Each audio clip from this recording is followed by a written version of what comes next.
काम सुरू होतं NMRD मार्फत पुराणी मंदिर परिसरात. ते आता जे स्लॅब दिलेलं आहे त्याच्यामुळे जवळपास 15 ते 16 लोकांचे इंजर्ड झाल्याची माहिती मिळालेली आहे.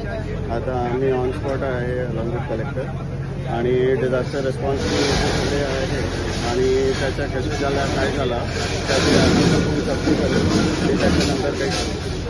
सर हे काम हे NMRD करत होतं. NMRD Nagpur metropolitan. नेमकी घटना कशी घडली असावी, म्हणजे काय नेमकं झालं, काय माहिती आहे? आता माहिती आहे की स्लॅब कोसळला आहे प्रवेशद्वाराच्या. सगळी माहिती आपण एन्क्वायरी नंतर करू शकतो.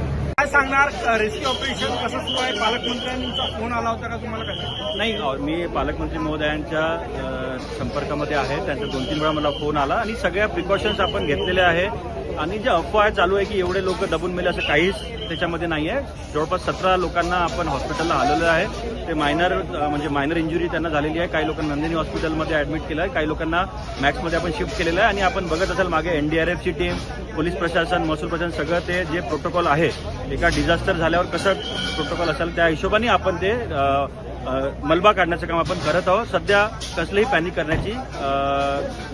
करण्याची गरज नाही आहे.